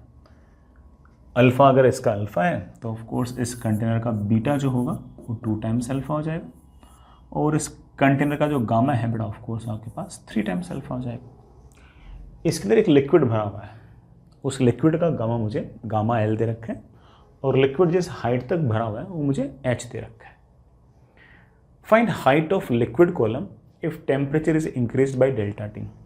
अगर इस पूरे के पूरे सिस्टम का टेम्परेचर अगर मैंने डेल्टा टी बढ़ा दिया, डेल्टा टी डिग्री सेल्सियस अगर बढ़ा दिया, तो जो कॉलम है इसकी हाइट कितनी हो जाएगी। वैसे बच्चा सोचेगा इस तरह से कि सर इस लिक्विड का वॉल्यूम लिख लेता हूँ और ये देख लेता हूँ कि लिक्विड का वॉल्यूम कितने टाइम्स इंक्रीज होगा, सर उससे हाइट निकाल लूँगा। हाँ बेटा सही बात है, करना तो वैसे ही है, बस इस बात का ध्यान रखना कि इसकी कितनी हाइट होगी, पानी के कॉलम की कितनी हाइट होगी, ये इस बात पर भी डिपेंड करेगा कि आपका जो कंटेनर का क्रॉस सेक्शनल एरिया है वो कितना ज़्यादा है, because volume is of course बेटा cross sectional area multiply by height, तो उस पर भी डिपेंड करेगा। तो मैं एक काम करता हूँ, शुरुआत में ये वाला जो एरिया है मैं इसे एक बार के लिए A0 मान लेता हूँ। तो हमारे पास जो अंदर लिक्विड है उसके वॉल्यूम को हम बड़े आराम से कह सकते हैं कि लिक्विड का initial volume is of course मेरे बच्चे A0 × H। ठीक है, अब जैसे मैंने डेल्टा टी टेम्परेचर इंक्रीज किया तो सिचुएशन कुछ ऐसी हो गई। ये बड़ा आपका कंटेनर, इस कंटेनर का एरिया जो है अब बेटा वो A0 नहीं होगा, लेट्स से A होगा। It will B A0 times 1 plus beta delta T. बेटा बीटा दिन रखा तो आप बोलते हैं कि सर कंटेनर का 2 times alpha into delta T. Liquid का जो कॉलम है उसकी हाइट कितनी होगी पता नहीं बेटा, वही तो निकालनी है। लिक्विड का जो कॉलम है कितनी हाइट का है, मैंने उसे एक बार के लिए H बोल दिया। ये जो भी लिक्विड है इसके वॉल्यूम को हम बड़े आराम से लिख सकते हैं कि लिक्विड का वॉल्यूम विल बी जो क्रॉस सेक्शनल एरिया है मल्टीप्लाइड बाय हाइट। ये जो भी नया वाला वॉल्यूम होगा it will be of course पुराना वाला वॉल्यूम इंटू 1 प्लस लिक्विड का gamma into delta T, isn't it. तो आप ऐसा कह सकते हो कि नया वाला volume will be of course नया वाला area A0 1 plus 2 alpha delta T into H should be equal to नया वाला एरिया इंटू नई वाली height should be equal two of course पूरा वॉल्यूम विल बी ऑब्वियसली पुराना वाला वॉल्यूम। बड़ा पुराना वाला volume was A0 into H into 1 plus gamma of liquid into delta T. Liquid का जो पुराना वाला वॉल्यूम था बेटा वो तो of course A0 into H था, तो नए वॉल्यूम को हम ऐसे लिख देंगे नया वाला एरिया इंटू नई वाली हाइट, और वॉल्यूम हमें बेटा पहले से पता है कि पुराना वाला volume into 1 plus gamma delta T. हमारे पास बड़े आराम से काम बन गया। A0 तो गायब ही हो गया, गायब होना भी चाहिए था। लिक्विड के कॉलम की हाइट आ गई है, पुरानी कितनी हाइट थी into 1 plus gamma of liquid into delta T upon बड़ा 1 प्लस 2 अल्फा डेल्टा टी। तो लिक्विड के कॉलम की आपके पास जो हाइट आएगी बेटा वो ये आएगी। ठीक, अच्छा एक बात हो बेटा, इसमें कैसे कैसे ऑब्जेक्टिव सवाल बन सकते हैं ये सुनना। मान लो कि मैंने टेम्परेचर बढ़ाया तो ऑफ कोर्स बेटा डेल्टा टी आपका पॉजिटिव आएगा। ठीक है, अगर लिक्विड का गामा अगर कंटेनर के 2 अल्फा के अगर बराबर हुआ तो हाइट में किसी प्रकार का चेंज ही नहीं आएगा। लिक्विड का जो कॉलम की हाइट पहले थी बेटा वही आपकी बाद में हो जाएगी। लेकिन अगर मान लो कि लिक्विड का गामा 2 अल्फा से अगर ज़्यादा हुआ तो उस केस में ऑब्वियस बात बेटा न्यूमरेटर डिनोमिनेटर से ज़्यादा होगा, तो उस केस में लिक्विड के कॉलम की जो हाइट है ऑफ कोर्स बेटा वो बढ़ जाएगी। इसी तरह से अगर मान लो कि लिक्विड का गामा अगर छोटा हुआ 2 अल्फा से, मतलब 2 अल्फा अगर बड़ा हुआ तो डिनोमिनेटर बड़ा न्यूमरेटर बड़ा छोटा, तो ऑफ कोर्स आपके लिक्विड के कॉलम की हाइट घट जाएगी। तो इस तरह के ऑब्जेक्टिव क्वेश्चंस भी आपसे पूछ सकते हैं। ठीक है बेटा, एक बेसिक सेंस तो बच्चा बड़े आराम से सवाल कर सकता है। हालांकि कोई बच्चा अगर चाहे तो इसको थोड़ा सा बाइनोमियल अप्रोक्सीमेशन और लगा के एक आंसर और बोल सकता है कि sir this H can be written as capital H times 1 plus gamma of liquid delta T into बेटा 1 प्लस 2 टाइम्स कंटेनर का अल्फा इंटू डेल्टा टी की पावर बेटा -1। जैसा कि मैं सवाल कराते कराते आपको आइडिया दे चुका हूँ कि ये वाली वैल्यू बेटा काफ़ी छोटी आती है, तो आप बाइनोमियल अप्रोक्सीमेशन आप लगा सकते हो कि it will B H times 1 plus gamma of liquid delta T बेटा -1 को नीचे ले आओ, 1 माइनस 2 अल्फा डेल्टा टी बेटा मल्टीप्लाई करना तो मेरे पास आएगा 1 plus gamma L delta T -2 alpha delta T -2 times alpha into gamma L into बेटा डेल्टा टी का स्क्वायर। इन दोनों टर्म के सामने बेटा ये वाली टर्म बेटा बहुत छोटी है, क्योंकि इसमें गामा भी है और अल्फा भी है। गामा भी छोटा अल्फा भी छोटा, तो बड़ा उनका मल्टीप्लिकेशन तो और छोटा। तो आप ऐसे कह सकते हो कि हाइट का आंसर आ जाएगा, पहले कॉलम में कितनी हाइट थी into 1 plus gamma of liquid -2 times alpha into delta T. ठीक है, ये आपके पास हाइट आ जाएगी। तो हो सकता है बेटा आपके पास है ना जो सवाल हो उसमें वो वाला ऑप्शन ना हो, सिर्फ ये वाला ऑप्शन हो, तो समझ जाना कि हाँ भाई ऑप्शन जो है वो कौन सा दे दिया, अप्रोक्सीमेशन के बाद वाला दे दिया। So need not to worry बेटा, सवाल तो बड़े आराम से आपका बन ही जाएगा। ठीक है, आगे चलते हैं बच्चे। Next is variation of density with temperature. किसी भी ऑब्जेक्ट की डेंसिटी तापमान के साथ किस तरह से वेरी करती है, इस बात को डिस्कस करते हैं। वैसे तो खैर बेसिक तो आपको पता ही है कि टेम्परेचर के साथ अगर वॉल्यूम बढ़ेगा तो डेंसिटी घटेगी, बट देख भी लेते हैं, सुनिएगा। मान लीजिए बेटा T डिग्री सेल्सियस पे आपके पास बेटा ये कोई ऑब्जेक्ट है जिसका मास m है, वॉल्यूम V0 है और coefficient of volumetric expansion gamma है। तो इस T डिग्री सेल्सियस पर उसकी डेंसिटी होगी रो नॉट, दैट विल बी जो भी मास है बेटा ऑफ कोर्स अपॉन वॉल्यूम। ठीक है, अगर मान लो कि मैंने टेम्परेचर बढ़ा दिया इसका और नया temperature T plus delta T degree Celsius कर दिया फॉर एग्जाम्पल, तो ऑब्वियस बात है कि इस ऑब्जेक्ट का वॉल्यूम हल्का सा बेटा बढ़ जाएगा। नया वाला वॉल्यूम हो गया लेट्स से V, वॉल्यूम अगर बढ़ गया तो डेंसिटी घट गई। इस नए वाले टेम्परेचर पर डेंसिटी होगी ऑफ कोर्स नया वाला मास अपॉन नया वाला वॉल्यूम। बच्चे बोले सर क्या आएगा नया वाला मास, मास टेम्परेचर पर डिपेंड थोड़ी करेगा, मास तो जितना पहले था उतना ही मास बाद में। हाँ, आपका जो वॉल्यूम है वो थोड़ा सा बढ़ गया। आप ऐसा कह सकते हो कि मेरे पास ये आ गया है मास अपॉन नया वाला वॉल्यूम, नया वाला वॉल्यूम विल बी पुराना वाला volume into 1 plus gamma delta T. इसको हम जानते हैं ये हमारी पुरानी वाली डेंसिटी है, तो हम कह सकते हैं कि रो इज इक्वल्स टू पुरानी वाली डेंसिटी अपॉन बेटा 1 plus gamma times delta T. तो मेरे पास ये एक स्टैंडर्ड फॉर्मूला है बेटा, चाहो तो आप याद रख सकते हो। मुझे वाला फॉर्मूला काफ़ी पसंद है। तो इन जनरल आप ऐसे याद रख सकते हो कि जैसे जैसे आप टेम्परेचर बढ़ाओगे बेटा वॉल्यूम बढ़ेगा, डेंसिटी घटेगी। अगर आप टेम्परेचर घटाओगे बेटा वॉल्यूम घटेगा, तो ऑफ कोर्स बेटा डेंसिटी बढ़ेगी। सिंपल सी बात बेटा, मुझे ये वाला फॉर्मूला काफ़ी पसंद है। हालांकि कई बुक्स में इसके अप्रोक्सीमेशन का फॉर्मूला भी दे रखा होता है। उसमें क्या बोल रखा होता है कि ऐसे बोल देंगे sir rho is equals to rho naught into 1 plus gamma delta T की पावर -1। -1 को अंदर ले आओ, -1 को अंदर लाते मेरे पास हो गया है rho naught into 1 minus gamma delta T. ले बेटा मेरे पास नई वाली डेंसिटी इस तरह से। तो कई बुक्स बेटा ये वाला फॉर्मूला दे रखा होता है, मुझे वो वाला फॉर्मूला थोड़ा सा ज़्यादा पसंद है, ठीक है, क्योंकि उसमें ज़्यादा एक्यूरेट आंसर आएगा। अब कैलकुलेशन बहुत टफ हो तो ऑफकोर्स बेटा ये यूज़ कर लेंगे, ठीक। अच्छा सा सवाल है, सुनिएगा।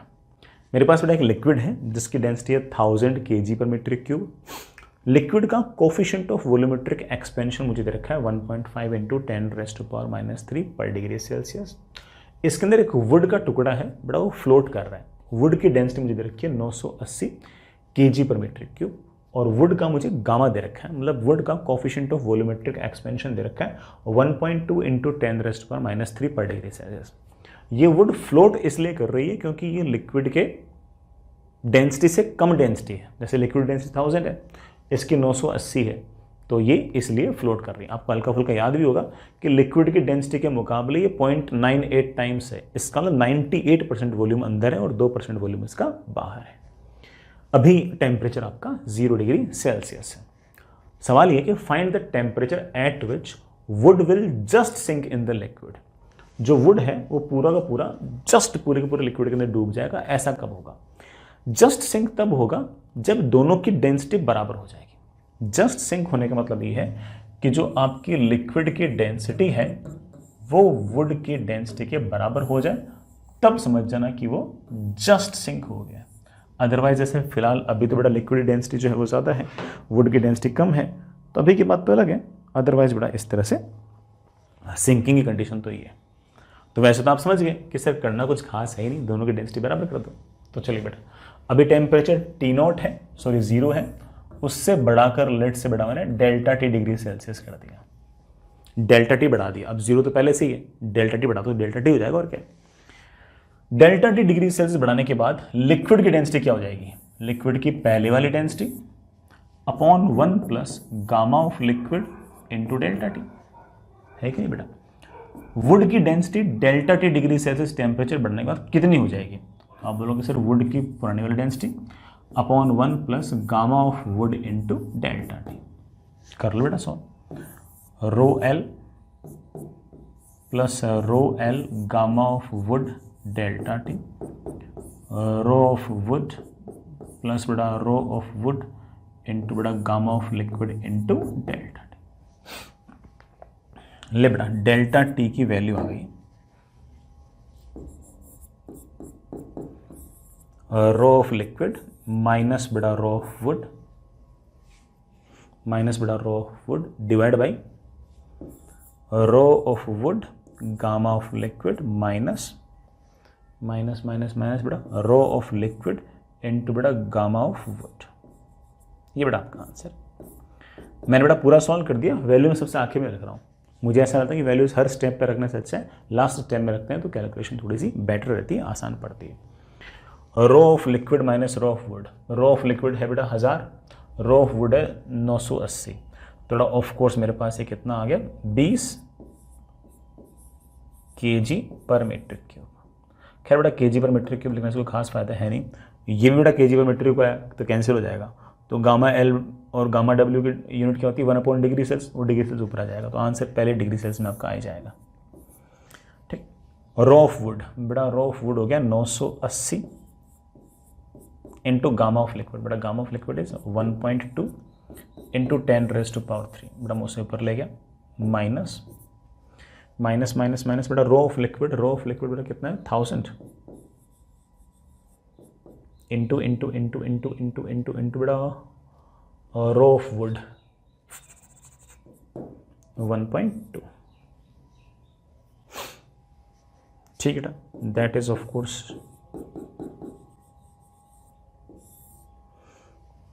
ठीक है बेटा 98 इंटू 12 98 इंटू 12 बड़ा कितना हो गया 1176 माइनस बड़ा ये कितना हो गया 1200।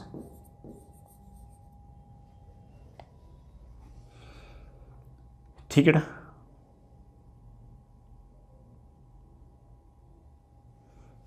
ठीक है ना। तो मेरे पास आ गया that is equals to this divide by 24।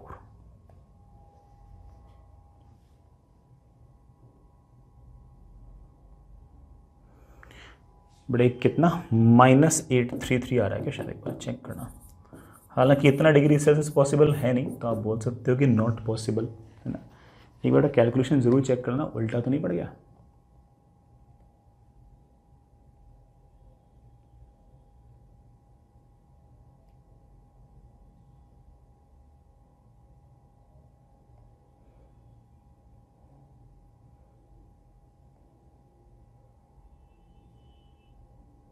अरे बेटा कैलकुलेशन मेरी से गलती हो गई, sorry sorry sorry sorry sorry. यहाँ बेटा 1.5 था, sorry. Gamma of liquid 1.5 into 10⁻³ था। ठीक है बेटा।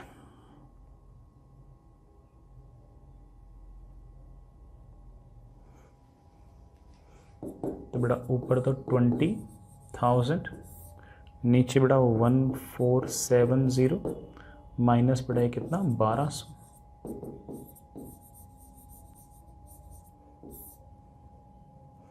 $270।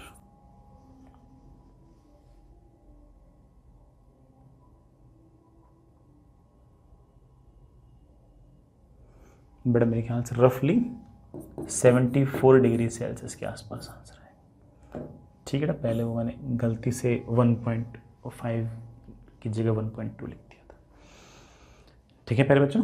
खैर मेन बात बड़ा ये कि यही आंसर, बाकी तो कैलकुलेशन तो थोड़ी बहुत हो जाती। ठीक, चलिए बच्चों next is variation of buoyancy force with temperature. थोड़ा सा टफर कॉन्सेप्ट है बट ठीक है बेटा, है ना। जेई एडवांस वगैरह तो पूछ ही सकते हैं, है ना, कि बॉयंसी फोर्स जो है वो टेम्परेचर के साथ कैसे कैसे वेरी करता है। पहला केस मतलब पहला सवाल कि solid is completely emerged in liquid, कि सॉलिड पूरा का पूरा लिक्विड के अंदर डूबा हुआ है। मान लो बेटा मेरे पास ये कोई लिक्विड है, इस लिक्विड की जो डेंसिटी है लेट्स से बेटा दैट इज सिग्मा। ठीक, और लिक्विड का जो गामा है वो मुझे गामा एल दे रखा है। इसके अंदर मैंने सॉलिड को डुबो रखा है बेटा, पूरा सॉलिड है डूबा हुआ है। सॉलिड की डेंसिटी बेटा आपके पास रो है और सॉलिड का गामा मुझे लेट से बेटा गामा एस दे रखा है। ये कहानी बेटा लेट से T डिग्री सेल्सियस पे, लेट से बेटा T डिग्री सेल्सियस पे ये कहानी। इस पूरे के पूरे सॉलिड का जो वॉल्यूम है लेट से मेरे प्यारे बच्चों, सॉलिड का जो वॉल्यूम है लेट से मेरे बच्चे दैट इज V0। ठीक है। इस लिक्विड ने जरूर बड़ा इस पर ऊपर की तरफ कोई ना कोई बॉयंसी फोर्स लगाया होगा। ठीक, T डिग्री सेल्सियस पर जो बॉयंसी फोर्स है बेटा मैं उसको ऐसे लिख रहा हूं FB0। पता नहीं बेटा आपको याद है या नहीं है, उसका फॉर्मूला बहुत ही क्लियर सा होता है कि इस सॉलिड ने जितने लिक्विड को डिस्प्लेस किया है उसका वेट कितना है, मतलब mass of displaced liquid into g. यहां पर अगर लिक्विड आता तो उसका मास कितना होता, उसका मास होता ऑफ कोर्स लिक्विड की तो डेंसिटी, लेकिन वॉल्यूम बड़ा ये वाला इनटू जी। ये बड़ा आपका ऑफ कोर्स बॉयंसी फोर्स होता T डिग्री सेल्सियस में। ठीक है। अब हमने delta T degree Celsius temperature बढ़ा दिया। अब मान लो कि मैंने टेम्परेचर बढ़ाकर T plus delta T degree Celsius कर दिया। अब कुछ और बॉयंसी फोर्स लगेगा। सर और कुछ क्यों लगेगा? क्योंकि अब बेटा इसका वॉल्यूम V0 नहीं रहेगा, अब इसका वॉल्यूम बेटा ऑफ कोर्स चेंज हो जाएगा। ये जो सॉलिड डूबा हुआ है इसका वॉल्यूम बेटा V0 से बढ़कर अब V हो जाएगा। और इसी तरह से इस लिक्विड की जो डेंसिटी थी वो अब बेटा सिग्मा थोड़ी रहेगी, अब वो चेंज होकर लेट्स बेटा क्या हो जाएगी सिग्मा डैश। नया वाला बॉयंसी फोर्स होगा ऑफ कोर्स अब लिक्विड का कितना मास डिस्प्लेस किया इनटू जी। जी तो बेटा ऑफ कोर्स टेम्परेचर पर डिपेंड करेगा। लिक्विड अगर यहाँ होता तो उसका वेट कितना होता, लिक्विड की डेंसिटी, लेकिन लिक्विड की ऑफ कोर्स नई वाली डेंसिटी। वॉल्यूम सॉलिड का ऑफ कोर्स नया वाला वॉल्यूम, जी बेटा वही रहेगा। लिक्विड की नई वाली डेंसिटी आएगी लिक्विड की पुरानी वाली density upon 1 plus gamma of liquid into delta T. Solid का नया वाला वॉल्यूम आएगा सॉलिड का पुराना वाला volume into 1 plus gamma of solid into delta T into g. Sigma V naught g को मैं पहले से जानता हूं, ये तुम्हारा पुराना वाला बॉयंसी फोर्स है, तो आप ऐसा कह सकते हो कि सर मेरे पास नया वाला बॉयंसी फोर्स आ गया है पुराना वाला buoyancy force sigma V naught g into 1 plus gamma of solid into delta T upon बेटा 1 plus gamma of liquid into delta T. ये बेटा बॉयंसी फोर्स का आपके पास आंसर आ गया। तो नया वाला बॉयंसी फोर्स है पुराना वाला buoyancy force times this 1 plus gamma of solid delta T upon बेटा 1 प्लस गामा डेल्टा टी। अब बेटा बार बार वापस से तो क्या प्रूव करूं, बट तुम जानते हो कि आप इसको ऐसे भी लिख सकते हो इंटू बेटा 1 plus approximately gamma S minus gamma L into delta T.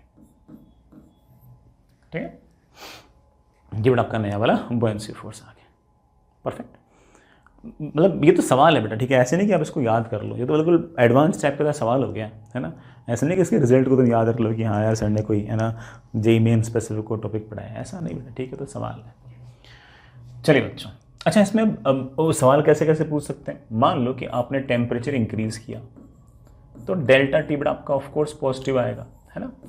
ऐसे में अगर मान लो कि सॉलिड का अगर गामा लिक्विड के गामा से अगर ज्यादा है तो उस केस में ऑब्वियस बात है कि बॉयंसी फोर्स बढ़ जाएगा बेटा, ये बड़ा ये छोटा, थोड़ा बॉयंसी फोर्स बढ़ गया। अगर मान लो कि गामा एस की वैल्यू गामा एल के बराबर हुई तो जो वैल्यू ये बड़ा वो वैल्यू ये, तो बॉयंसी फोर्स तो जितना पहला था उतना ही हो गया, तो बॉयंसी फोर्स जो होगा आपका वो अनचेंज्ड रहेगा। लेकिन अगर मान लो कि गामा एस की वैल्यू आपकी छोटी हुई और गामा एल की वैल्यू बड़ी हुई, coefficient of volumetric expansion solid का कम हुआ और coefficient of volumetric expansion liquid का ज़्यादा हुआ, तो ऑब्वियस बात है बेटा ये बड़ा और ये छोटा, तो आपका बॉयंसी फोर्स घट जाएगा। ठीक है, टेम्परेचर अगर नेगेटिव हुआ तो बड़ा ये रिजल्ट ऑब्वियस बात है कि इंटरचेंज हो जाएंगे। ठीक है, इतना तो खुद ही कर सकते हैं। चलिए बच्चों, एक इंपॉर्टेंट सा कॉन्सेप्ट और, अगेन एडवांस लेवल कॉन्सेप्ट बेटा, ऐसे सिंपल सीधा सा पार्ट नहीं है। ठीक है, दैट इज अगर मान लो कि सॉलिड जो है वो लिक्विड में फ्लोट कर रहा होगा तो क्या करेंगे। अगर मान लो कि सॉलिड है वो लिक्विड में फ्लोट कर रहा है तो क्या होगा। वैसे देखो आसान होगा, कोई बच्चा अगर बहुत ही कॉन्सेप्चुअली अगर सोचेगा तो उसके लिए तो बहुत आसान है सब कुछ। ये बड़ा मेरे पास लिक्विड है, इसकी डेंसिटी बड़ा लेट से सिग्मा, इसके अंदर कोई ना कोई सॉलिड जो है वो बड़ा इस तरह से फ्लोट कर रहा है। कुछ हिस्सा बड़ा ऑफ कोर्स इसका अंदर है, कुछ हिस्सा बड़ा इसका बाहर है। ठीक है, टोटल वॉल्यूम बड़ा इसका लेट से वी नॉट है और उसमें से जो वॉल्यूम अंदर है वो बड़ा लेट से V in naught, V in naught ऐसे। डेंसिटी बड़ा इसकी रो है और ऑफ कोर्स बड़ा रो सिग्मा से छोटा होगा तभी थोड़ा फ्लोट कर रहा होगा। ये कहानी है। इसका मास मैं एक बार के लिए मान लेता हूँ बड़ा सॉलिड का m, that will be of course density multiplied by पूरा का पूरा वॉल्यूम। ये कहानी बड़ा आपकी T डिग्री सेल्सियस पे। अच्छा, T डिग्री सेल्सियस पे का क्या कहानी मैं साइड में लिख देता हूँ। T डिग्री सेल्सियस पे ये हमारा सारा अरेंजमेंट है। अच्छा, सॉलिड का गामा जो है वो देता हूँ गामा एस और लिक्विड का मैंने गामा दे दिया आपको गामा एल। मतलब समझदार बच्चा तो बिल्कुल फटाक से बोल देगा कि सर क्या आंसर आएगा बॉयंसी फोर्स को लेके। पहले बॉयंसी फोर्स कितना था, पहले बॉयंसी फोर्स था एफ बी नॉट। नीचे की तरफ ऑफ कोर्स बड़ा एम जी लग रहा होगा, ऊपर की तरफ बड़ा बॉयंसी फोर्स होगा। जो समझदार बच्चा होगा वो फटाक से बोलेगा कि सर सीधी सी बात है, अगर ये फ्लोट कर रहा है तो ऑब्वियस बात है कि ऊपर ऊपर रेस्ट पे है, रेस्ट पे है, इसका एक्सेलरेशन जीरो है। एक्सेलरेशन अगर जीरो है तो नीचे का फोर्स बराबर ऊपर का फोर्स, तो उसे सीधा ही बोल दो कि buoyancy force will be equal to M g. Simple. Sir बाद में क्या होगा, बाद में जैसे ही टेम्परेचर बढ़कर T plus delta T degree Celsius हो गया वैसे ही इस सॉलिड का वॉल्यूम चेंज हो जाएगा, सॉलिड का जो अंदर वॉल्यूम है वो भी चेंज हो जाएगा, लेकिन फिर भी सॉलिड फ्लोट कर रहा है। अगर सॉलिड फ्लोट कर रहा है तो जो बुओयेंसी फोर्स होगा वो ऑब्वियस बात है कि mg को बैलेंस कर रहा होगा, खुद के mg को, इस सॉलिड के mg को बैलेंस कर रहा होगा। और अगर सॉलिड के mg को बैलेंस कर रहा हो, सॉलिड का mg तो पहले वही था, सॉलिड का mg तो अभी वही है, तो इसका मतलब हमारा जो बुओयेंसी फोर्स है बेटा वो तो क्या रहेगा, अनचेंज्ड। आई रियली होप बेटा सारा फंडा समझ में आ गया। भाई आपका सॉलिड डूब तो रहा नहीं बेटा, और अगर डूब नहीं रहा तो बुओयेंसी फोर्स पक्की बात है कि वेट के बराबर कर रहा होगा। तो टेम्परेचर तुम चाहे बढ़ा दो चाहे घटा दो, अगर वो फ्लोट कर रहा है तो बुओयेंसी फोर्स पक्की बात है कि mg को बैलेंस करना चाहिए, और अगर वो mg को बैलेंस करना चाहिए तो बेटा पक्की बात है कि, है ना, बुओयेंसी फोर्स पहले भी उतना, बुओयेंसी फोर्स अब भी उतना, बुओयेंसी फोर्स बेटा चेंज नहीं हुआ और वो वेट ऑफ द सॉलिड के बराबर है। तो हम लिखना चाहें तो बेटा लिख सकते हो कि on changing temperature buoyancy force will remain unchanged and will be equal to weight of solid के वेट के बराबर होगा। बट फिर भी अंदर जो डूबा वाला वॉल्यूम है ना वो चेंज हो सकता है और उस पर एडवांस में सवाल आ सकता है, सर वो कैसे चेंज होगा, सिखा दो। मुझे पता है कि बुओयेंसी फोर्स होता है mass of displaced liquid into g. पहले T डिग्री सेल्सियस पर कितना लिक्विड इसने डिस्प्लेस किया था। आप बोलोगे कि सर अंदर कितना वॉल्यूम है मल्टीप्लाइड बाय लिक्विड की डेंसिटी इनटू जी, है कि नहीं बेटा। बाद में जब T plus delta T degree Celsius हो गया तब अंदर कितना वॉल्यूम है पता नहीं, वो तो मुझे निकालना है, मैंने उसको Vn लिख दिया, मल्टीप्लाई बाय लिक्विड डेंसिटी। अब बेटा लिक्विड डेंसिटी सिग्मा थोड़ी होगी, अब लिक्विड डेंसिटी होगी लिक्विड की नई वाली डेंसिटी इनटू बेटा जी। लेकिन ये वाला फोर्स और ये वाला फोर्स तो बराबर होनी चाहिए, तो आप ऐसा कह सकते हो कि सर पहले कितना वॉल्यूम अंदर था इनटू पहले लिक्विड की कितनी डेंसिटी थी शुड बी इक्वल टू अब कितना वॉल्यूम अंदर है मल्टीप्लाइड बाय अब लिक्विड की कितनी डेंसिटी। पहले वॉल्यूम अंदर था लेट्स से बेटा वी इन नॉट इनटू बेटा लिक्विड डेंसिटी।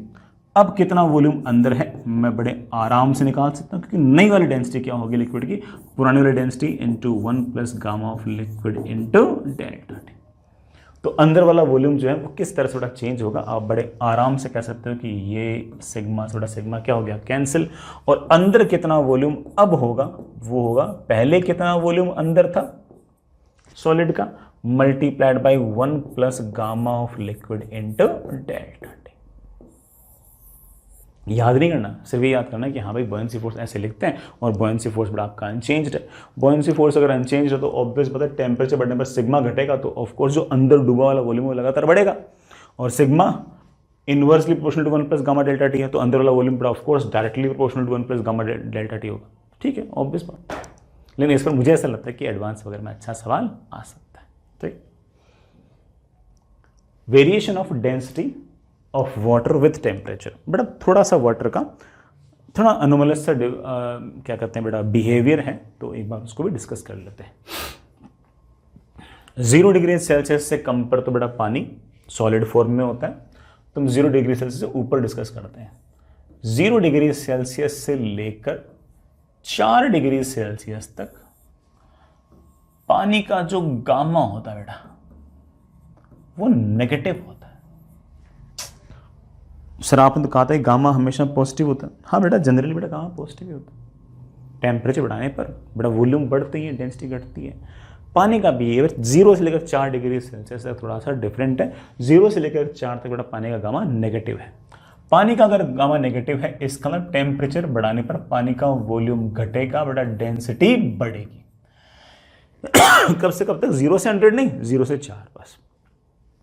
4 डिग्री सेल्सियस से 100 डिग्री सेल्सियस बड़ा वापस से आपका जो पानी है वो नॉर्मल तरीके से बिहेव करना स्टार्ट कर देता है, और उसके बाद बेटा पानी का जो गामा है वो बड़ा वापस से पॉजिटिव हो जाता है। फिर बेटा आप टेम्परेचर बढ़ाओगे तो वॉल्यूम बढ़ेगा बेटा, डेंसिटी घटेगी। तो आप कहोगे सर इसका मतलब तो ये हुआ कि अगर ये डेंसिटी है और अगर ये वॉल्यूम है तो 0 से लेकर 4 डिग्री सेल्सियस तक डेंसिटी बढ़ती है, फिर डेंसिटी लगातार घटती है। हाँ बेटा बिल्कुल सही बात है। तो पानी सबसे ज़्यादा डेंस बेटा कहाँ पर होगा? 4 डिग्री सेल्सियस पे। 4 डिग्री सेल्सियस बेटा पानी की डेंसिटी सबसे ज़्यादा रहेगी। ठीक है, तो थोड़ा सा ऐसा मत सोचना कि पानी का बिहेवियर पूरे टाइम ही ऐसा है, सिर्फ और सिर्फ 0 से लेकर 4 तक खराब है, बाकी तो बेटा हमेशा तुम जानते हो टेम्परेचर बढ़ाने पर डेंसिटी घटती है। ठीक है, तो थोड़ा सा मैंने बता दिया। नेक्स्ट इज बेटा छोटा सा एक सवाल और, दैट इज बाइमेटेलिक स्ट्रिप। सुनेगा, समझेगा, सीखिएगा।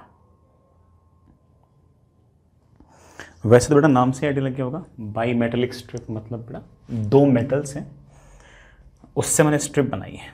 कैसे? सुनेगा बेटा। मान लीजिए कि आपके पास ये एक मेटेलिक स्ट्रिप है ऐसे, इसके साथ मैंने बेटा एक दूसरी मेटेलिक स्ट्रिप बनाई, ऐसे चिपका दी।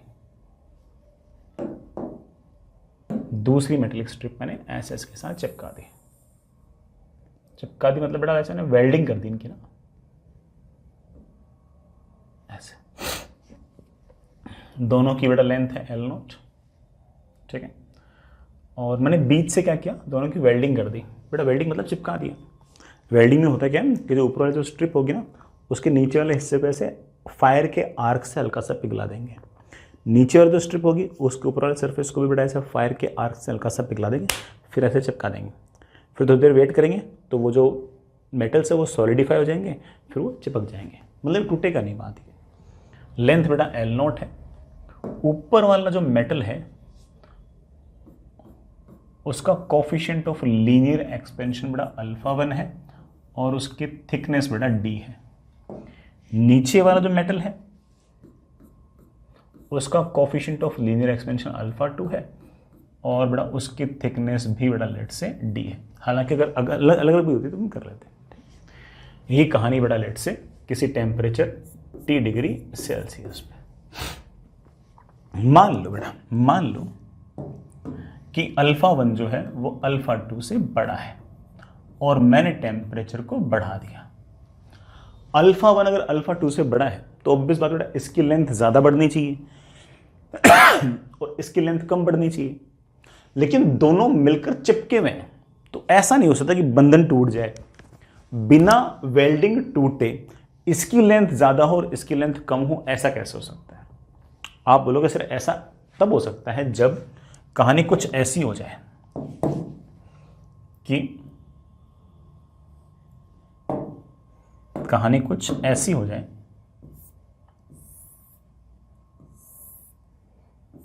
कि ऐसे आर्क टाइप बन जाए और α1 वाला जो है वो दूर की तरफ आ जाए और α2 जो है वो बेटा इधर की तरफ आ जाए, ऐसे। तो ऑफ कोर्स बेटा इसकी लेंथ ज्यादा होगी, इसकी लेंथ बेटा कम होगी और वेल्डिंग भी नहीं टूटेगी, दोनों काम बच जाएंगे अपने। ऐसा हो सकता है। तो ऐसे में मेरे लिए इंपॉर्टेंट चीज है बेटा एक तो ये कि ये जो आर्क बना है इसका एंगल थीटा कितना होगा और इसका रेडियस कितना होगा। अब बेटा वैसे तो ये वाली d है, ये वाली d है, तो मैं रेडियस ना एवरेज वाले को ले लेता हूँ। एवरेज वाले को मैंने ऐसे r मान लिया। निकालते बेटा मेरे ख्याल से निकालने कोई इतना खास इशू नहीं आएगा। अगले पेज पे निकालता है। तो मैंने बेटा क्या किया, डेल्टा टी टेम्परेचर इंक्रीज कर दिया। डेल्टा टी टेम्परेचर इंक्रीज करने के बाद जिसका अल्फा बेटा ज्यादा था वो बाहर वाली तरफ चला जाएगा और जिसका टेम्परेचर बेटा कम था वो अंदर वाली तरफ आ जाएगा। ये बड़ा डी है। अच्छा ये डी भी हल्का सा चेंज होगा, मैं अप्रोक्सीमेटली इसको डी मान रहा हूं, लेकिन सर इसमें भी लेंथ कौन सी मानोगे, बाहर वाली मानोगे या अंदर वाली मानोगे? इसमें लेंथ बीच वाली मान लो। जैसे अगर लेंथ माननी है तो ऐसे बीच में ऐसे एक डॉटेड लाइन खींचाओ, ये बड़ा लेंथ मान लो। टेम्परेचर हो गया T plus delta T degree Celsius. तो ये वाली जो लेंथ होगी अब बेटा L0 नहीं होगी, ये लेंथ होगी बेटा of course L0 1 plus alpha 1 times delta T। इसी तरीके से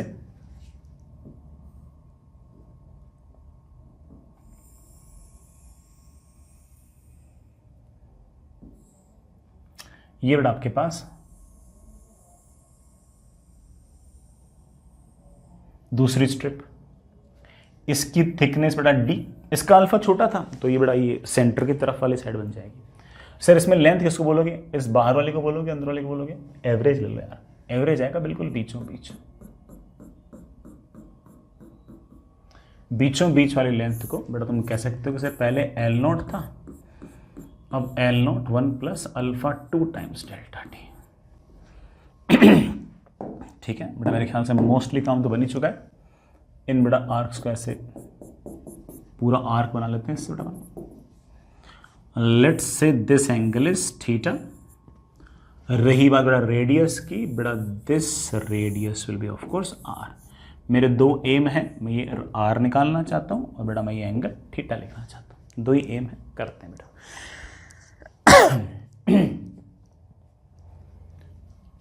आर ये और डी बाई टू ये, तो यहां से यहां तक की टोटल लेंथ आ गई R plus D by two. बेटा चेक करना, यहां से यहां तक की पूरी दूरी आ गई है बेटा। कितनी दूरी आ गई वाली, R plus D by two. आप लिख सकते हो कि R plus D by two into theta, R plus D by two into theta should be this arc length. This arc length is of course L naught 1 plus alpha 1 delta t, isn't it? इसी तरीके से आप कह सकते हो कि sir अगर ये सेंटर है, ये जो लेंथ होगी बेटा कितनी होगी, r minus D by two. बेटा this length will be of course r minus D by two, r minus D by two into theta, r minus D by two into theta will be this length. बेटा this length will be obviously L naught 1 plus alpha 2 times delta T. ठीक है, हो गया। वैसे तो मेरा काम तो बनी है, r और थीटा दो नोन है, दो इक्वेशन है। डिवाइड करते बेटा मेरे ख्याल से थीटा गायब हो जाएगा, r आ जाएगा। माइनस करते मेरे ख्याल से r गायब हो जाएगा, थीटा आ जाएगा। तो कर लेना, चलो मैं निकाल देता हूँ। मेरे पास जैसे मैंने डिवाइड किया, मेरे पास आ गया, क्या आ गया बेटा, r plus D by two upon r minus D by two is equals to 1 plus alpha 1 delta T upon बेटा 1 plus alpha 2 times delta T. r plus D by two into 1 plus alpha 2 delta t should be equal to r minus d by 2 into 1 plus alpha 1 delta t। But थोड़ा expand करना, शायद कुछ बन जाए, solve हो जाए। मेरे पास आ गया r plus r times alpha 2 delta T plus d by 2 plus D by two times alpha 2 delta T should be equal to R plus R times alpha 1 delta T minus D by two times बेटा alpha 1 delta T. दोनों तरफ से बेटा मेरे ख्याल से are बेटा क्या हो गया, कैंसिल। मुझे इसे निकालना क्या था, आर ही निकालना था क्या, ठीक है। आर की वैल्यू बेटा मेरे पास आ जाएगी, आर की बेटा मेरे पास हो जाएगी डी बाई टू, और डी बाई टू कितना हो गया बेटा, D plus D by two times alpha 1 plus alpha 2 times delta T. बड़ा सही तो लिखा, डी बाई टू और डी बाई टू कितना हो गया, डी, और D by two times alpha 2 delta T, alpha 1 delta T upon बेटा of course alpha 1 minus alpha 2 times delta T. हालांकि अक्सर बुक्स में ये वाला फॉर्मूला नहीं दे रखा होता, अप्रोक्सीमेशन के बाद दे रखा होता है कि इस टर्म के सामने ये वाला टर्म बहुत नेग्लिजिबल है। तो आप ऐसा कह सकते हो कि मेरे पास रेडियस या फिर रेडियस ऑफ कर्वेचर आ गया है D upon alpha 1 minus alpha 2 times delta T. ठीक है ना, रेडियस बोल दो बेटा, रेडियस ऑफ कर्वेचर बोल दो इस आर्क की, एक ही बात। देखिए बेटा इस टर्म के सामने ये टर्म बहुत छोटी, ठीक। नेक्स्ट इज कि सर मुझे थीटा चाहिए, थीटा चाहिए बेटा माइनस कर दो, माइनस कर दे मेरे ख्याल से काम तो बन जाएगा। ठीक है, माइनस करना बेटा, जैसे मैंने माइनस किया आर थीटा तो क्या हो गया, cancel. d/2 theta minus minus d/2 theta, बेटा कितना हो जाएगा, d theta will be equal to, इसको इसमें से माइनस कर तो L नॉट तो cancel, that is equals to L naught times α1 minus α2 times delta T. बेटा मेरे पास थीटा की वैल्यू आ गई है L naught α1 minus α2 times delta T upon बेटा ऑफ कोर्स डी। ये बेटा आपका थीटा आ गया। हालांकि मैंने बेटा इस चैप्टर में जितनी चीज़ें पढ़ाई मैंने सारे सिर्फ सवाल ही कराए, ऐसा नहीं कि बेटा आप हर रिजल्ट को याद रख लो। ठीक है, मैंने तो बिल्कुल प्रॉपर तरीके से बताया कि एक तरह से सवाल ही है और जैसे सवाल करते हैं वैसे इसको आप निपटा सकते हैं। ठीक है बेटा, थर्मल एक्सपेंशन के सारे जो सवाल हैं वो निपटा लेना। कैलोरीमेट्री और थर्मल एक्सपेंशन की एक ही शीट है, बहुत ही छोटी सी शीट है, और जो क्लास एग्जाम्पल्स हैं they are more than enough, but वैसे से सवाल बेटा आपको शीट में डी में मिल जाएंगे, उनको भी आप धीरे धीरे निपटा लेना। ठीक है, मैंने जितने सवाल पढ़ाए बेटा वो मोस्टली वो एडवांस के हिसाब से पढ़ाए हैं, जेई मेन के हिसाब से। ठीक है बेटा, वो अल्फा बीटा गामा दे रखे होंगे, वॉल्यूम में चेंज, एरिया में चेंज, लेंथ में change, fractional change, percentage change, ऐसे सवाल आज तक जेई पूछते हैं। ये एडवांस में इस तरह के सवाल पूछते हैं, एडवांस में जिस तरह के सवाल के पूछने की संभावना थी मैंने लगभग सारे के सारे सवाल आपको कराए थे। ठीक है, आगे चलते